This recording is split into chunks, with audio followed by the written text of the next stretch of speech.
Coming up on Mountain News this morning, icy roads and wintry temperatures cause some trouble for first responders here in eastern Kentucky. And ice and snowfall cause a popular finger licking event in our region to begin behind schedule.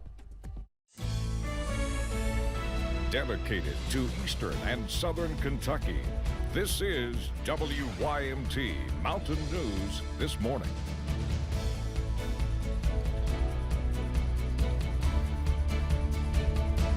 Good morning to you. It's Tuesday at 6:33. I'm Dakota Makris. I woke up this morning. I was telling Brandon, I woke up this morning and I felt like it should not be Tuesday. I feel like it should be Thursday, but it's Tuesday. We're here. Good morning.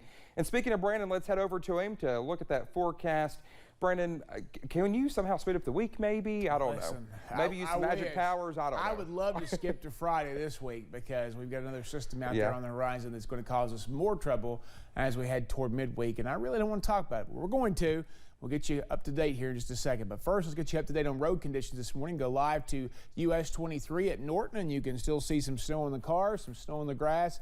And anything that's wet out there could be icy, so continue to be careful this morning. Slow down, take it easy out there. Main road's in pretty good shape, but again, still some icy spots on those bridges and overpasses, and the secondary roads, they're going to need a little bit more work, as I saw this morning personally coming down 7 from my house toward Isom. So we're going to continue to see cold temperatures out there. 18 Monticello, 27 in Jonesville this morning, 28 in Hazard, 25 in Pikeville, 25 also Irvin, Jackson, and Somerset, 26 in Harlan right now. Forecast for today, we are going to see temperatures climb and the sunshine return. Temperatures will get to about 41, so that will help a little bit with the issue of melting some of this snow and ice. But as we head into the nighttime hours, we're going to see those clouds increase. We're going to drop down, and actually it's supposed to be 35 there, but we're going to drop down into the mid-30s early, and then we're going to start to climb as we head deeper into the forecast ahead of our next system tomorrow. Dakota? All right, Brendan, thank you so much. Well, Kentucky State Police announced a response team is investigating a trooper-involved shooting. Officials said the shooting happened late Saturday night in Whitley County while responding to a domestic call about a man who fired shots inside his home and refused to let his wife or children leave. Several officers with the Williamsburg Police Department and the Whitley County Sheriff's Office tried to negotiate with the suspect, which did not work. Police said the suspect aimed his gun at them before a trooper fired, which hit the man. The man was flown to UK Hospital, where officials say he is still in critical condition. Deputies in Laurel County are searching for a man last seen more than 1 week ago. They tell us 36-year-old Jason Mays was last seen off Ray Johnson Road near East Bernstadt on January 8th. Anyone with information is asked to contact the Laurel County Sheriff's Office.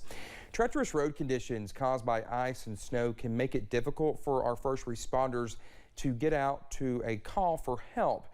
Firefighters from Greenup and Little Sandy Volunteer Fire Department were rushing to a home along State Route 1, preparing to battle a fire bursting through the roof. Dispatchers say everyone made it out safely, including some pets, but roads were slick, making it difficult for crews to get their equipment to the scene. Fire marshals around the region are urging caution this winter. With it being cold weather, we encourage people to use space heaters properly. Keep them 3 feet away from anything, plug them directly into a wall outlet. Only use them when you're at home. If you have to leave, unplug that space heater.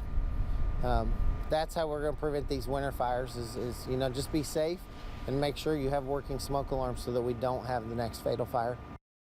Crews say they were also focused on keeping their gear in motion so nothing would freeze in the snow.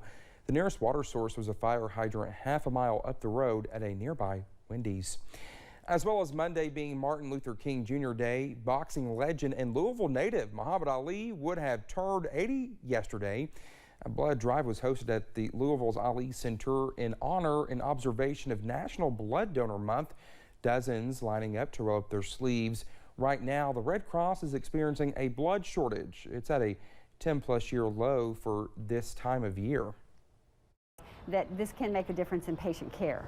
I mean, doctors are having to make decisions on who might get a transfusion and who might not get a transfusion. And so we want everyone to get the medical care that they need. And so that's why it's very important. Well, there's plenty of ways you can help. You can just visit redcrossblood.org to locate more blood drives. Well, this April marks 54 years since Dr. Martin Luther King Jr. was assassinated, even though More than 5 decades have passed. His legacy is still living on through many communities and organizations. In Richmond, a March Monday afternoon embraced Dr. King's legacy of giving back by highlighting a critical need for many people in Madison County: housing. Chad Hedrick was at the event, where organizers say the weather was the perfect backdrop for their cause. We shall overcome. On a cold winter's day in downtown Richmond, the spirit of Dr. Martin Luther King Jr. kept these marchers warm as they stood for a cause important to them. John David, who's a member of the NAACP, he thought it would be something if we would have the march to give something back to the community. So the theme, Marching for the Homeless, because it is very highlighted in this community. It's estimated roughly 200 people are homeless in Madison County. Organizations supporting the population worked with the local NAACP to raise awareness and carry on Dr. King's legacy of community support. This is an opportunity for us to stand up, rise up, and let everyone know that housing is a privilege. Housing, no one should be homeless. Ahead of the march down Main Street, donations were collected to support local organizations who work no matter the weather to ensure those who need a place to come in from the elements have that option. Well, we need, the increased need is we need a shelter. You know, we need something more sustainable because we can only do 20 to 25. A growing need of a designated shelter to serve everyone needing help. That was Chad Hedrick reporting. Unfortunately, the weather did force other marches and events to be canceled or postponed. The marchers said they were glad to see so many show up in Richmond. Well, the snow forced the city of Lexington to cancel Monday's Martin Luther King Jr. Freedom March, but the city did hold its virtual commemorative program. It was originally scheduled to be in person, but was moved virtual due to COVID-19. Several officials spoke, including Lexington's Mayor Linda Gorton, Governor Andy Beshear, and a keynote address from Senator Raphael Warnock, who was once the pastor of Martin Luther King Jr.'s former congregation in Georgia. We are doing something to give back to the community, not just marching in commemorative of the holiday, but to use the holiday to enhance the needs of those who are around us and be supportive of them, which we're doing, and bringing the community to help support those efforts.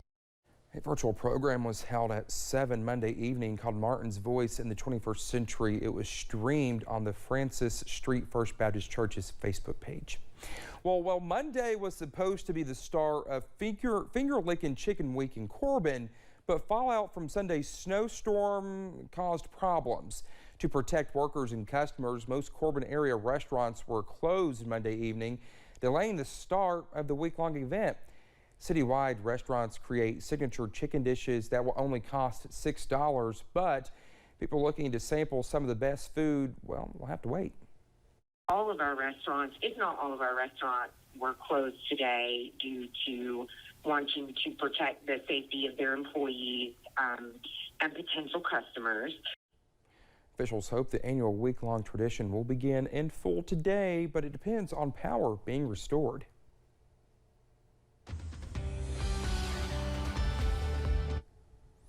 All right, good morning to you. We're looking at some cold temperatures here as we approach 641. We're looking again at temperatures in the teens and 20s. Our teens back out toward Monticello. Everybody else is in the 20s this morning. Wise, though, getting closer to those teens at 21 right now. Out the door forecast, we are going to see the snow start to melt as our temperatures climb today to right around 41. Icy roads this morning, so continue to be careful of that. But the sunshine will come out and help that just a little bit later on. Dakota? All right, Brandon, thank you so much. The time is now 6:41. Still to come here on Mountain News this morning. North Korea continues to test out some new weapons, causing concern in some countries.